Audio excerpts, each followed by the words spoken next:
much longer presentation that I put up here. I do not have the time to go through every single slide, so some of them we're going to blow by. If you'd like a copy of it, we're happy to make a copy for you at a later time, but this was based on a longer presentation. I gave a presentation last spring about the road to wellness and how to manage obstacles in sickle cell disease. Research shows that people that have chronic illnesses, meaning illnesses that last longer than 6 months, and as you all know, sickle cell lasts longer than 6 months, often have issues with increased stress and depression. So that's why I kind of put this together. The first thing is, what is wellness? It's more than just being not sick. There's different aspects of wellness. There's mental well-being, physical, emotional, spiritual. And we're going to talk a little bit about these things today. Mental well-being is the ability to gather, process, and recall and exchange information. Oftentimes when you're sick, your mental well-being is not quite up to par. I'm not sick, but I'm pregnant. My mental well-being is not up to par right now. I'm not processing information right now, so bear with me. Physical well-being is the optimal functioning of your body's major systems. As Dr. Little already said, sickle cell disease is not just having a low blood count or an elevated retic count. I know y'all hear that in ED. It affects your entire body, mind, body, and spirit. The emotional well-being is the ability to feel and express a full range of emotions. And sometimes that's really hard, especially when you don't have people in your life who are going through what you're going through, which is why support groups like this are so important. I know many of the patients that I see, there's no one else in their family. I mean, they may have 6 or 7 brothers and sisters, and nobody else has sickle cell disease. So that's got to be really hard. And then spiritual well-being. And that's just developing purpose in life. Doesn't mean going to church, although church, if that is what you choose to do, can be a very helpful thing. It just means developing purpose in your life. One of the things that blocks total wellness is stress. Stress is something we always hear about. You can pick up any magazine, watch any TV show, and somebody's talking about stress. We know that it can have a negative effect on our bodies. Lots of different diseases have been shown to be linked to increased stressors, like cancer, ulcers, sleep problems, headaches, and even colds. So, okay, that's stressful right there. So what we know about sickle cell disease is that when you have a lot of stress in your life, it can trigger a crisis. I mean, how many people in here have been going through something at home, something at work, some here at the hospital, and have noticed that things kind of got worse? Yeah. Thank you for your honesty. And so when people say things like, oh, you know, what's going on in your life?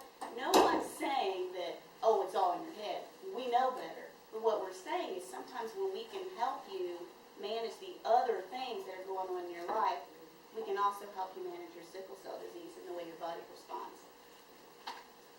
So some of the ways that we combat stress is by understanding what it is, what's stressful to us. Most people in Western culture view stress as a loss of control. Sickle cell is a loss of control. Because how many people in here know exactly when you're going to get a pain crisis? You could predict it, you would prevent it, right? So that's one of the things that's the most upsetting about sickle cells, that you don't know when things are going to get out of whack.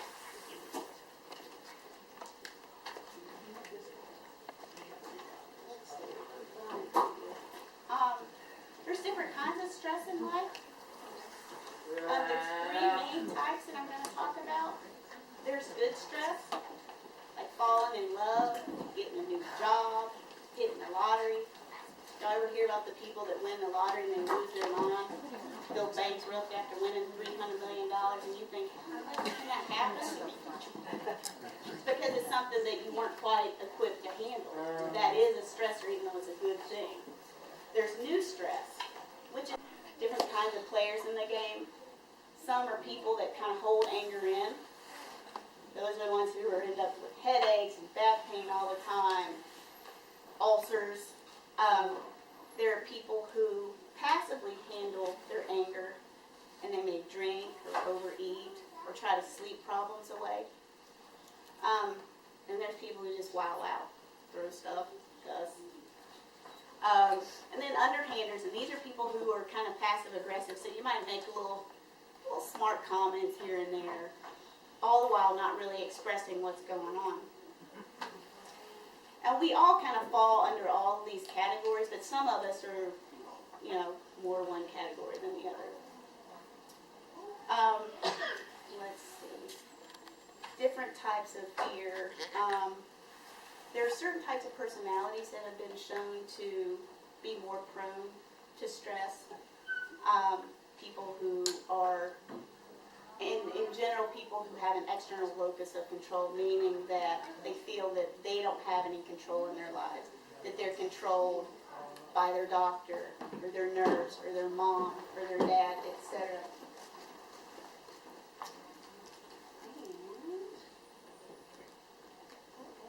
So one of the things that you can do, and I'm going to stop here again, we'll make copies of this, to help kind of deal with anger, deal with stress, is working on your self-esteem.